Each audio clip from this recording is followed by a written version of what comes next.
The Adams thing? Well, he was on his way. You mentioned 2022 when he started criticizing the Biden administration. He was on his way to D.C. to meet with other blue city mayors to talk to Biden about immigration and the border crisis. And as it, like somewhere in Delaware or whatever, he had to turn around and go back to New York because one of his aides' homes got raided in Brooklyn. And then Biden was able to hold the joint roundtable meeting with those blue city mayors, all going, Biden's working really hard. He really cares about us, you guys. He's doing his best he can. I call it evil. That's a good word. That's a great word for it. So he was the only guy that was going to actually stand up and. He was the only one. I mean, who else was going to do it? You know? Well, apparently he's the nobody. one. Nobody.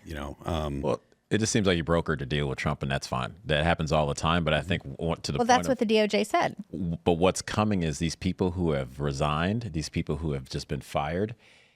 To me, I'm saying there's something coming for them. There's something coming for these people who are running right now. What do you mean coming for them?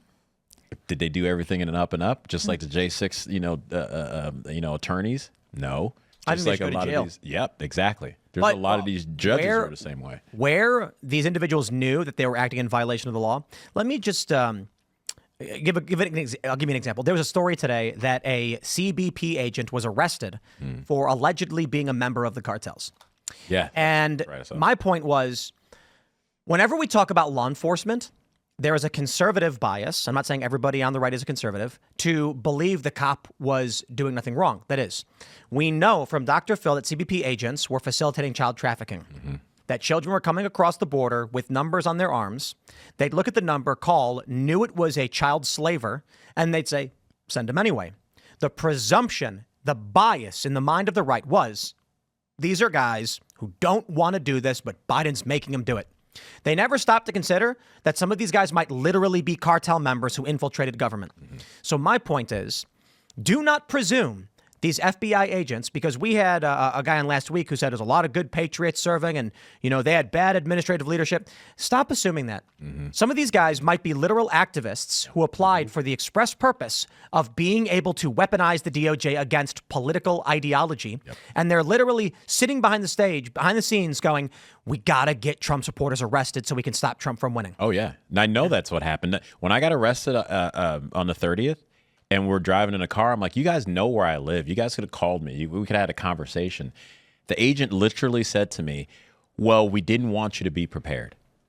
So they came in force so that I wouldn't be prepared. And they're getting bonuses for every time they do these things. So they're not doing a raid and it's just part of their salary. They got a bonus to do the raid. They did a bonus for showing up on that tarmac. They're getting paid extra to do these things. To torment Americans. Yes. So they deserve everything that's coming for them, man. This thing with the U.S. attorneys also, it's not unprecedented. Bill Clinton fired 93 U.S. attorneys when he came into office. Right, yeah. It's sort of a presidential prerogative. Like, why would you want a bunch of attorneys who have completely different priorities from your Justice Department? Especially considering the Donald Trump administration saw what what he went up against. They remember what they went up against in his first administration. I know that this is something that has probably been repeated ad nauseum, but his being out of office for 4 years was probably the best thing that's happened to the country in God knows how long. Because he had time to ruminate. Yeah, well, not only did he have time to ruminate and really actually kind of talk to people and figure out what happened, but he also saw what the government, all the things that they did to him, because he thought that all the things that they did to him, he saw, all of it. And he was like, I can't believe this, because he thought that he was going to be treated like other presidents.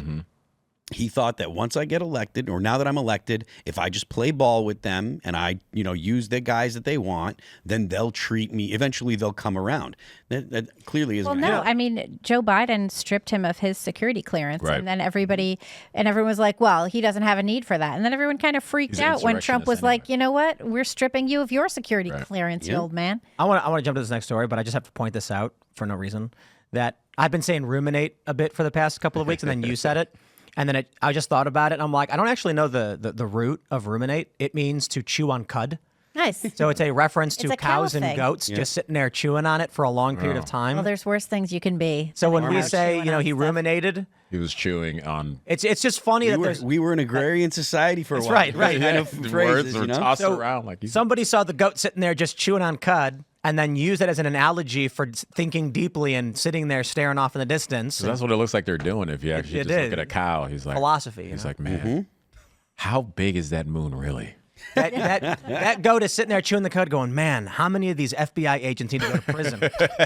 Thanks for checking out this clip from Timcast IRL. Make sure to watch the show live Monday through Friday at 8 p.m. Subscribe to this channel, and we will see you all there.